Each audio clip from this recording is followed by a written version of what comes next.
James returned, and Diep was overwhelmed with tears. But did she manage to keep him? It was mid-morning. The tractor-trailer rolled to a slow halt, loaded with sacks bursting with the recent harvest. Dust swirling around like ghosts of hard labor. From the cab, a young voice called out over the dust and creaking wood, "How many sacks so far?" "Uncle? About 100, nephew," came the reply. "How many more trips do you need? Maybe 1 or 2 more."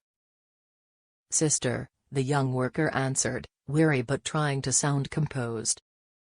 "It's tough. Takes so much time." The uncle nodded. "All right, I send the wage later. Let everyone rest after lunch, then continue." Relief flickered in the young man's tired smile. "If that's okay, uncle, everyone will have lunch.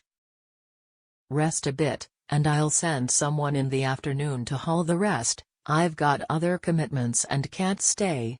"Sounds good. We'll tally the sacks later," the uncle agreed. "You just go home and rest."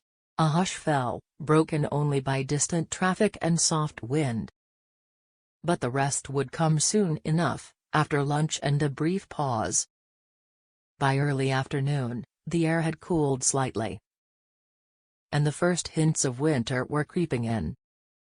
Inside a modest home, a woman called Diep quietly rummaged through a small wardrobe filled with worn clothes.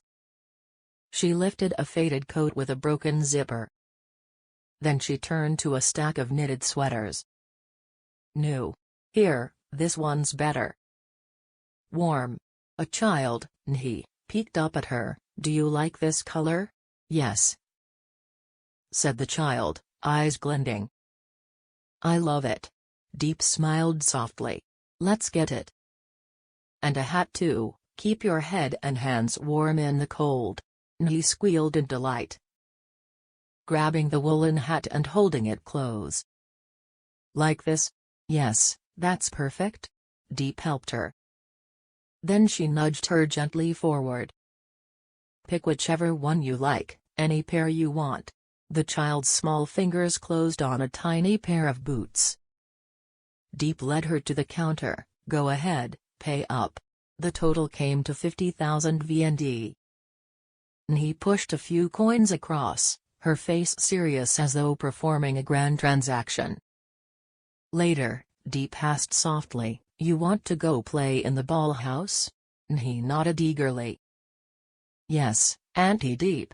But then, something caught Nihi's eye, a small, chubby figurine, painted bright and cheerful.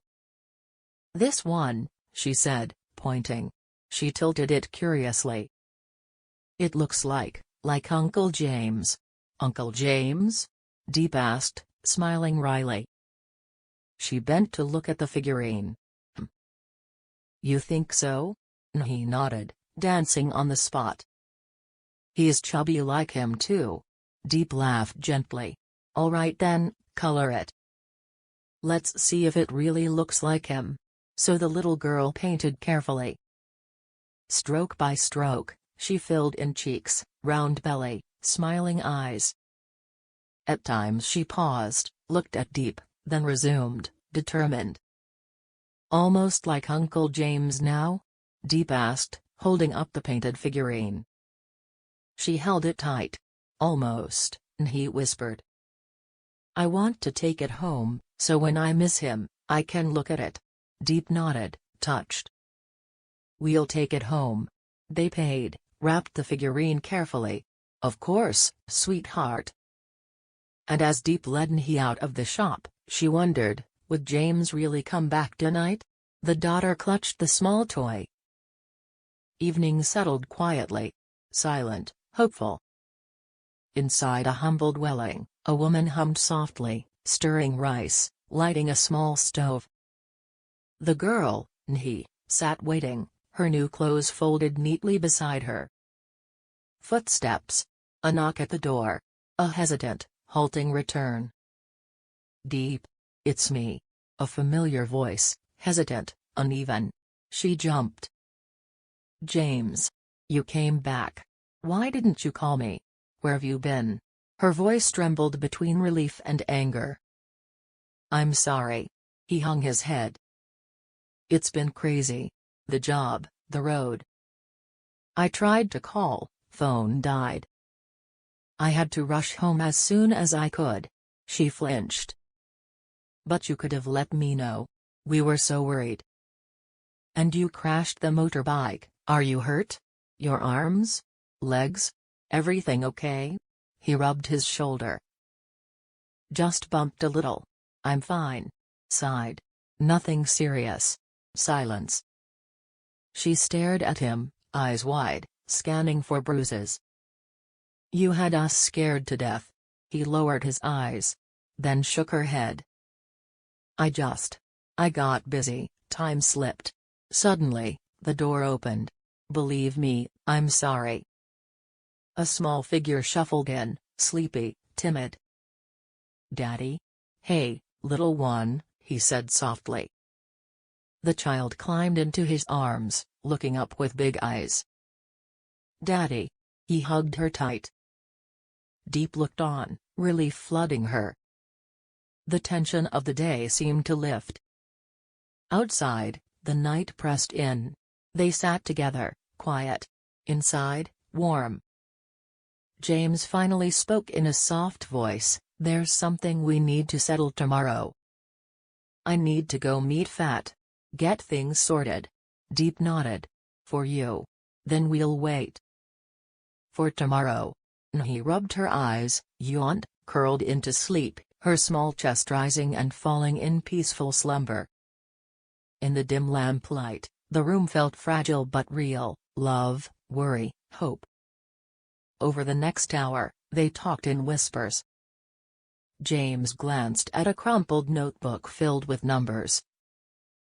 Receipts, deductions, 20 million VND earned, but after subtracting 1,000,000 for fees, 2 million for transport, 300,000 for sacks, 500,000 for hired hands, only 15 million remained. And once he considered subtracting 10 million more, the real profit withstood razor thin, 5.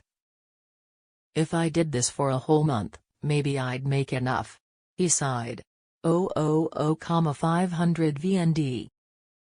Too many promises, too many people to trust. Diep shook her head. But it wouldn't be worth it. That kind of business. It's built on cheating. Even if this batch didn't fail, who knows what's next? He looked at her sharply. Right now, we've got Nihi safe. She's growing. That's what matters. And in that quiet house, with one child asleep, one weary father, one tired mother, they shared a fragile peace. Later, Nihi awoke, rubbed her eyes groggily. She sat up, and Diep helped her wash, brush her teeth, clean her face, warm water running gently. The child moved slowly, still half in dreams. Remember, sleepyhead, Diep whispered, always wash your hands before you touch your face or eyes. If hands are dirty, germs might get in your eyes.